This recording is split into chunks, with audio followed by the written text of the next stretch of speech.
Assalamu alaikum. I'm engineer Hamna Shakil. In this video, we will learn how to use trim command in AutoCAD. To activate the trim command, you can use the command trim or you can use its alias tr. Press enter. Let's say that I want to trim this part of the circle and I want to trim this part of the circle.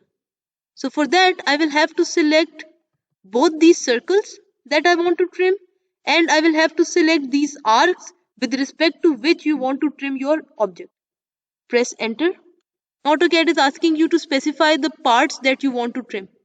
So if I move closer to this part of the circle, you'll see that a small cross appears on the screen.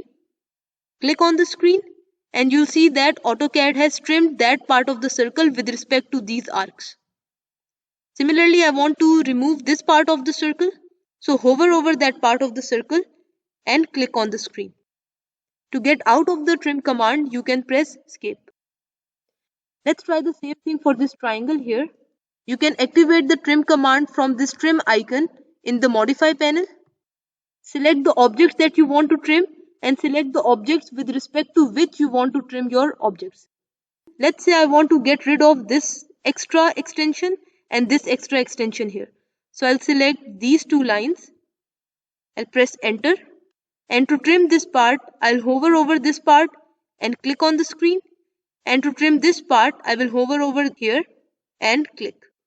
So you can see that you have trimmed the extra extension of the lines. To get out of the trim command, press escape.